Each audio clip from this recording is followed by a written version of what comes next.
네, 안녕하세요. 네, 고변호사 채널의 이경열, 김나리 변호사입니다. 네, 오늘은 성범죄 관련한 이슈 좀 다뤄볼 텐데요. 최근에 좀 부쩍 많이 좀 의뢰가 들어오고 있고 많이 좀 이슈가 되고 있는 그런 사건들에 대한 이야기를 좀 해보겠습니다. 우선 변호사님은 이런 사진 보면 어떤 생각이 드세요? 조금 좀 민망하기도 하고 또 이제 레깅스들을 요즘은 워낙 운동하는 분들이 편하게 많이 입고 또 외출복으로도 많이 입으니까 처음에 봤을 때 조금 민망했는데 요즘은 너무 많이 보여서 좀 그러려니 하는 것 같아요. 변호사님은 어떻게 생각드세요? 저는 좀 그냥 멋진 언니들 뭐 이런 느낌하고 운동하시는 분들이 이제 많이 입으시니까 보면은 약간 다이어트 자극도 되고 네. 저도 좀 운동 열심히 해야겠다 뭐 이런 생각이 보통은 저는 드는 편인 것 같아요. 네. 이게 부쩍 뭐 외출복으로도 많이 입고 다니다 보니까 네네. 이렇게 이제 좀 레깅스나 조금 짧은 치마나 이렇게 좀 입고 다니시는 분들에 대해서 좀 사진을 찍어서 조금 문제가 되는 경우들이 좀 있는 것 같아요. 만약 그 레깅스 입은 여성의 그런 전신 사진을 찍었다라고 했을 때 어떤 범죄가 성립할 수 있을까요? 안 그래도 이 레깅스 입은 여성의 뒷모습을 촬영한 사진이 좀 문제가 된 판례가 있었는데요. 네. 오늘은 그 판례를 좀 소개하고 저희 요즘 많이 의뢰가 들어오고 있는 카메라 등 촬영 범죄에 대해서 한번 이야기를 나눠보려고 합니다. 네, 좀 사건 개요 한번 좀 소개해 주세요. 네, 이게 2018년경에 있었던 일인데요. 피해자분과 가해자분 모두 이제 버스에 승차 중이셨고, 네. 피해자분께서 이제 저희가 아까 봤던 그 운동복 차림, 그러니까 하의에 레깅스를 입으셨고, 상의는 좀 헐렁한 회색 후드 티를 입고 계셨다고 해요. 네. 그래서 이렇게 옷을 입고 하차를 위해서 버스 단말기 앞에 서 있는 걸 보고 이제 가해자분은 남성분이셨는데 핸드폰으로 이제 피해자의 하반신 위주로 동영상을 촬영하다가 걸리신 거죠. 네. 아마 피해자의 옷차림이 지금 이제 사진에서 보시는 것과 같은 이런 옷차림과 유사했던 걸로 보이고요. 네. 근데 이를 두고서 이게 과연 성적 수치심을 유발할 수 있는 신체 부위가 촬영된 게 맞느냐라는 네. 게 화두가 됐었죠. 네.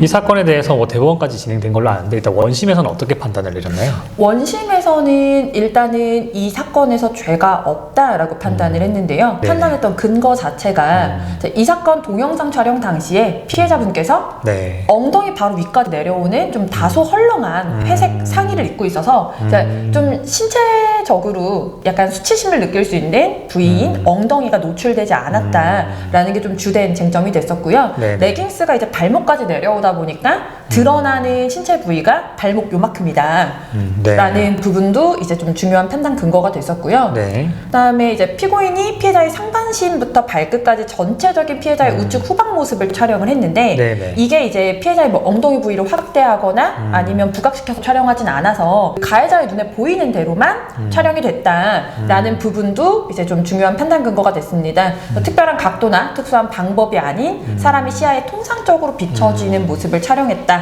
라고 이제 판단을 했고요. 이게 이제 눈으로 보는 거랑 촬영한 게 큰 차이가 없다라는 거하고 또 이제 피해자가 경찰에서 이 사건에 관해 조사를 받을 당시에 네. 기분이 더럽고 어떻게 저런 사람이 있냐 왜 사나 생각을 했다 이렇게 진술을 하셨는데 네네. 이제 이걸 가지고 원심은 피고인이 이런 행동을 해서 피해자가 기분은 나빴지만 그렇다고 해서 성적 수치심이 유발된 건 아니다 라고 판단을 해서 성적 수치심을 유발하는 신체 부위가 촬영되지 않았다 이렇게 판단을 했었습니다. 네. 근데 이게 대법원까지 올라가서 아예 180도 바뀐 다른 판단이 내려집니다. 네.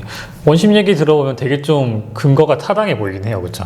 어떻게 보면 네. 많은 부위를 가렸고 시선 정도니까 네네. 뭐 기존에 있었던 판례들하고 거의 일맥상통한 그런 판단을 내린 것 같은데 말씀하신 대법원에서 이제 이 판결이 완전히 뒤집혔는데요. 대법원에서는 성적 자유가 함부로 촬영당하지 아니할 자유를 보호하기 것이고 여기 성적 자유는 소극적으로 자기 의사에 반하여 성적 대상화가 되지 않을 자유를 의미한다라고 보았습니다.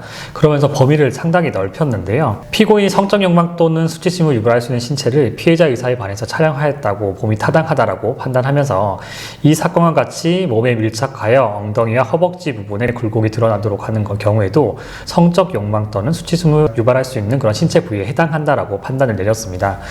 뭐 해당 사건이 나왔을 때 법조계에서는 좀 너무 넓게 인정한 것이 아니냐라고 하면서 이렇게 될 경우에 대부분의 사람이 보는 시각에서 촬영한 그런 그런 상대방에 대한 그런 신체 사진도 대부분 이제 범죄가 성립할 수 있어져서 이 대법원 판례 이후에는 아마도 뭐 검찰에서도 조금 더 폭넓게 비슷한 사안에서 기소를 하지 않을까라는 좀 판단이 들고 있습니다. 지금 원심하고 대법원이 완전 다른 판단을 내렸는데 뭐 여기에 대해서 조금 어떤 부분이 중요하게 좀 대법원에서 본 것일까요? 대법원에서는 아무래도 이제 이 판단이 내려질 때쯤 성인지 감수성이라는 네. 개념이 도입된 이후에 네. 이제 판단이 내려진 거라서 성적 수치심이라는 개념 자체를 되게 폭넓게 보셨던 것 같아요. 네네. 예전에는 이제 성적 수치심이라는 개념을 조금 더 축소해서 좀 네. 좁게 해석을 하셨다고 한다면 대법원 이제 판례 문구를 보면 이런 부분이 있어요. 제가 아까 이제 읽어드렸던 피해자의 진술에서 뭐 기분이 나빴고 어떻게 이런 사람이 있나 왜 사나 생각했다 이 부분을 이제 원심에서는 단순한 불쾌감의 표현으로 보셨는데 대법원에서는 성적 수치심을 표현하는 방법 자체가 다양하다.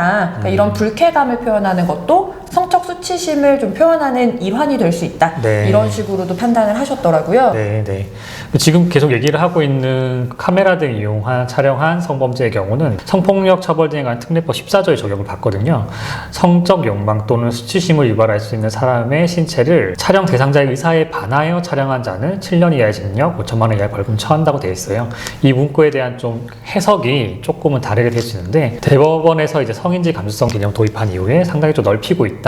그래서 사진 촬영하는 부분에 대해서 좀 상당히 좀 조심해야 될 필요성이 더 높아졌다라고 생각이 드네요. 이게 뭐 초상권이라는 것도 사실 있기 때문에 다른 사람의 뭐 신체나 아니면 얼굴 등등을 몰래 촬영하는 건 당연히 기분이 나쁘고 네. 좋지 않은 행동이긴 하지만 네. 사실 이제 카메라 등 촬영 같은 경우에 성범죄이기 때문에 네. 되게 처벌이 좀 무겁잖아요. 그쵸. 그런 걸 좀 감안했을 때 이제 너무 성적 수치심을 유발하는 신체 부위 또는 아니면 성적 불쾌감이라는 부분을 너무 넓게 해석했을 때는 약간 좀 부작용이 따르지 않을까라는 생각도 드는데요. 아무래도 뭐 처벌을 일반 형법과 다르게 성범죄의 경우에는 신상 공개가 이루어질 수도 있고 네네. 또 거기에 따른 또 교육을 받아야 되고 좀 부수 처분에 대한 좀 부담이 또 있을 수도 있거든요.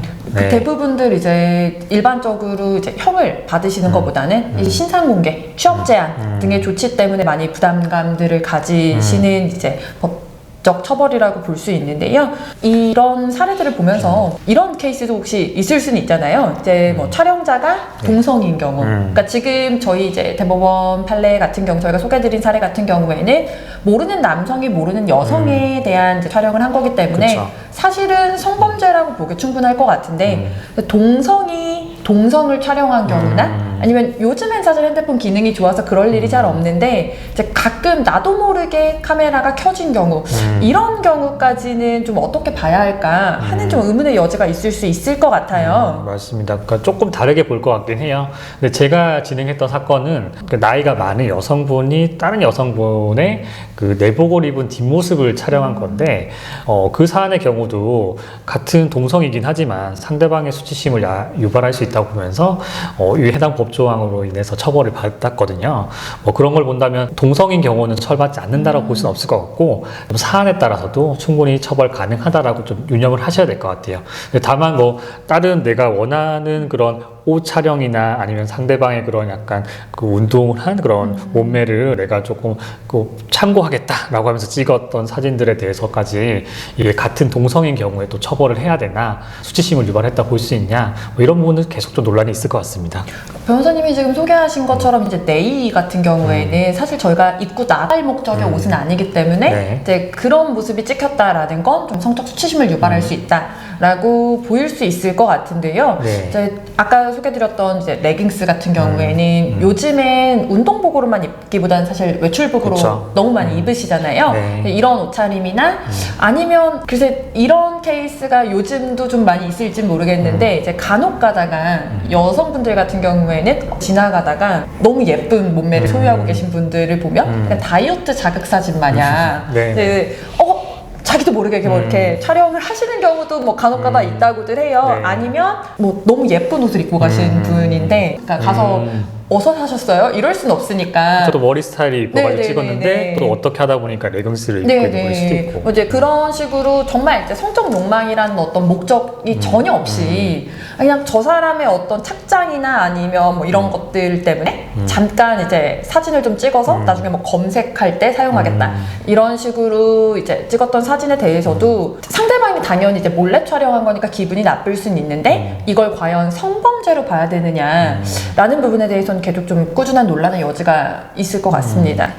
네, 법원에서는 피해자의 옷차림이나 노출의 정도, 또 촬영자의 의도나 촬영의 경위, 각도, 거리, 원판의 이미지, 특정 그런 신체 부위가 많이 부각되는지 여부를 종합적으로 고려해서 판단을 내린다고 하고 있어요. 그래서 이런 부분들이 좀 종합적으로 고려되는 가운데 조금 판례가 폭넓게 인정하고 있다는 부분은 유념을 꼭 하셔야 될 것 같습니다. 오늘은 카메라 등을 사용한 촬영으로 인한 성범죄 사실 고르고 그 판례와 그런 최근의 그런 이슈들과 판례 경향들을 한번 살펴봤습니다. 해당 내용에 대해서 저희 법인에서도 세미나를 열어서 관련 좀 판례들 좀 정리해 두었는데요. 게시판에 궁금한 점 올려주시면 저희가 신속하게 답변 드리도록 하겠습니다. 네, 오늘은 여기까지 하겠습니다. 감사합니다.